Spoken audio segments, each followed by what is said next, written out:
والله ما طلعت شمس ولا غربت إلا وأنت اللهم صل على سيدنا محمد وعلى آل سیدنا محمد وبارک وسلم۔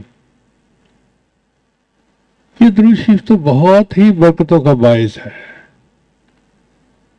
نبی علیہ السلام نے حضرت علی عنہ سے فرمایا کہ علی تمہیں جتنا استغفار پڑھا کرو، اے اللہ کے حبیب صلی اللہ علیہ وسلم، میں آدھا وقت استغفار پڑھوں گا، آدھا وقت دوسرے اعمال۔ فرمایا اور درود شریف پڑھو گے تو اور فائدہ ہوگا۔ اے اللہ کے حبیب صلی اللہ علیہ وسلم، میں 3 حصے درود شریف پڑھوں گا، 1 حصہ دوسرے اعمال۔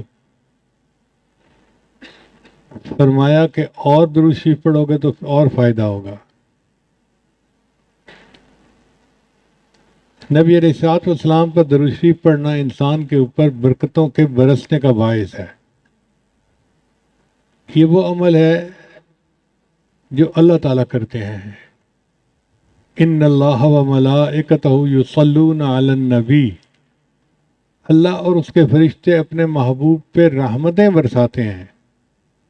ہم اپنے الفاظ میں کہہ سکتے ہیں کہ درود شریف پڑھتے ہیں۔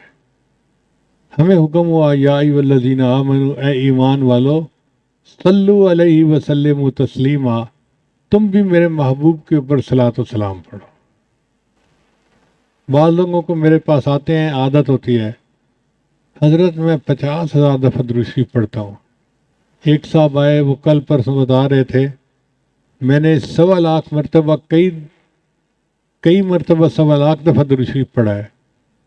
بھئی عدد کے پیچھے مت پڑے ہیں، کیفیت ہوگی تو پھر فائدہ ہوگا۔